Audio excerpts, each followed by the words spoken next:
আসসালামু আলাইকুম, welcome to our channel that's all we do 365। অনেকদিন পরে আবারও ছোট্ট একটা ভিডিও নেই। এটা আমাদের বিয়ের ভিডিও ছিল। এখানে আমার শাশুড়ি আমাকে নোজ পিন পরিয়ে দিচ্ছিল, যদিও উনি পড়াতে পারছিল না। এরপরে আমিও অনেক ট্রাই করেছি, কিন্তু লাস্ট পর্যন্ত আমরা আর পড়তে পারিনি। এরপরে ওনার নাকের যেটা ছিল ওটা আমাকে খুলে দিয়ে দেয়।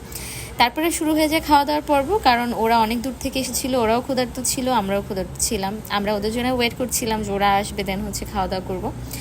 এই জন্যে পরবর্তীতেই খাওয়া দাওয়ার আয়োজন শুরু হয়ে যায়। চট্টগ্রাম থেকে নড়াইল, সেটা আসলে অনেক দূরের রাস্তা বলা যেতে পারে। তো এরপরে বিয়ের কাজ শুরু হবে, খাওয়া দাওয়ার পরে বিয়ের কাজ। এখানে আমি ভয়েস ওভার দিচ্ছি না। ৳৫,০০,০০০ দেওয়ার মধ্যে 2,00,000 আদায়, ৳3,00,000 যাবতীয় ধার্য করিয়া আমার কন্যা মুসাম্মাদ তাহেরা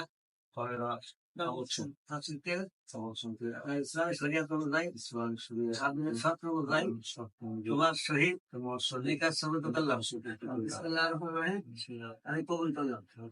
৳৫,০০,০০০ দেওয়ার মধ্যে ধার্য করিয়া ৳2,00,000 আদায়, ৳3,00,000 যাবতীয় ধার্য করিয়া আমার কন্যা মুসাম্মাদ তাহেরা শরিয়াত অনুযায়ী আশহাদু আল্লা মুহাম্মাদান আবদুহু ওয়া রাসূলুহু লা ইলাহা ইল্লা আনতা ওয়াহিদান লা শারীকা লাক মুহাম্মাদুর রাসূলুল্লাহ ইমামুল মুত্তাকিন ওয়াকাত পয়দা করে দেন, শাহজাহানের মুত্তাকিনদের ইবাদত করে, আসলে মুত্তাকিনদের নসিব করে দেন, খায়রুত দান করে দেন, মুমিনদের ভালো মুসলিম বাবা থেকে দান করে, জালবাড়ি নেহমতের ব্যবস্থা করে দেন। আল্লাহ নেক আশা আপনি পুরা করে দেন। আল্লাহ সমস্ত বিবাদ আর মুসলিমদের দান করেন। আল্লাহ জানেন প্রত্যেকের নেক উদ্দেশ্য কবুল করে দেন। আল্লাহ ইবাদত কবুল করে নেন, মাফ করে দেন, সুখ করে দেন। সুবহান রাব্বিকা রাব্বিল ইজ্জাতি আম্মা ইয়াসিফুন, সালামুন আলাল মুরসালিন, আলহামদুলিল্লাহ। এবং তারপরে ওর কাছ থেকে সিগনেচার নেয়, এবং ওর সিগনেচারের পরে যারা সাক্ষী থাকে আমাদের এবং ওদের পক্ষ থেকে, তাদের সিগনেচার শুরু হয়।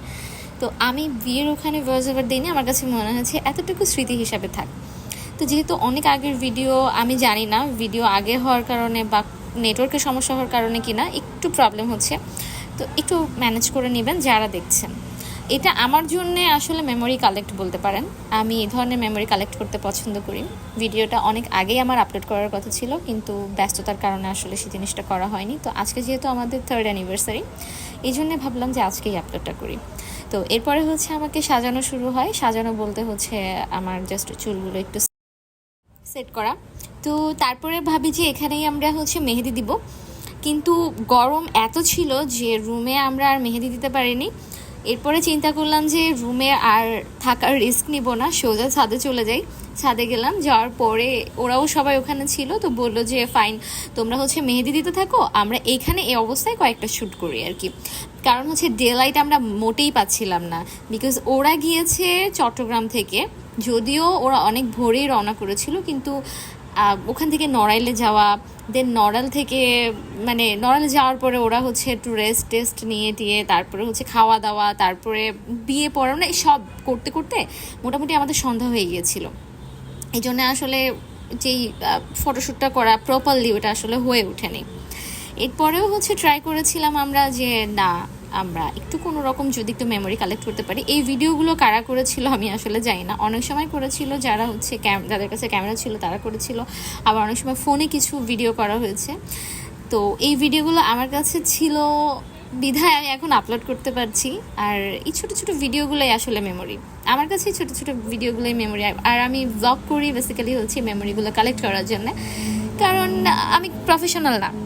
আরেকটা কথা বলে রাখি, আমার এখানে অনেক সাউন্ড, সো আমি ভয়েস ওভার যখন দিচ্ছি তখন অনেক বেশি সাউন্ড শুনবেন, প্লিজ কেউ কিছু মনে করবেন না।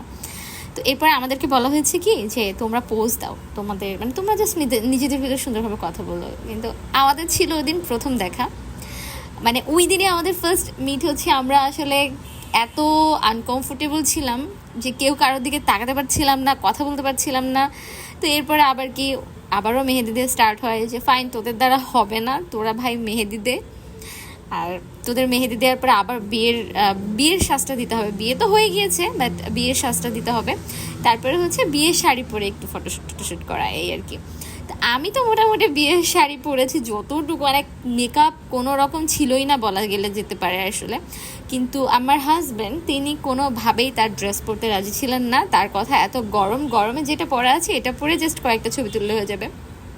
তো এরপরে আমাদের এই যে নটাঙ্কি শুরু হয়ে গিয়েছে। আমরা জাস্ট দুজনের ভিতরে এরকম একটু তখন কমফোর্টেবল হওয়ার ট্রাই করছি, বাট যদিও আমরা কমফোর্টেবল ছিলাম না। আমি যখন তাকাচ্ছি, মজার ব্যাপার, আমি যখন তাকাচ্ছি তখন ও চোখ সরাচ্ছে, আর ও যখন তাকাচ্ছিল আমি চোখ সরিয়ে নিয়ে যাচ্ছিলাম।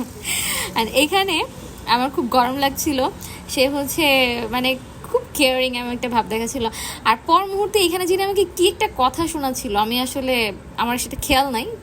এত বেশি ব্যস্ততা, এত বেশি তাড়াহুড়োর ভিতরে বিয়েটা হয়েছে যে আমরা আসলে প্রপারলি কোনো ভিডিও করতে পারিনি, যেমন ডালার ভিডিও অ্যান্ড আদার্স। তো এই যে আমার বিয়ের দিনের আকাশ অনেক সুন্দর ছিল, ফুল মুন ছিল ওদিন। তো এরপরে আমি আমার কিছু সুন্দর ফেভারিট ছবি যেগুলো বিয়ের দিন তোলা, এগুলো আমি অ্যাড করে দিলাম। এবং লাস্টে যে ছবিটা, ওটা ছিল আমাদের দুজনের প্রথম দেখা, কথা। আমরা দুজনকে একদম ওই টাইমটাতে ওরা প্রথম দেখছিলাম। তো এই ছবিটা আসলে অনেক বেশি স্পেশাল, এবং এই ছবিটা যে আসলে তুলেছে তাকে অনেক বেশি ধন্যবাদ।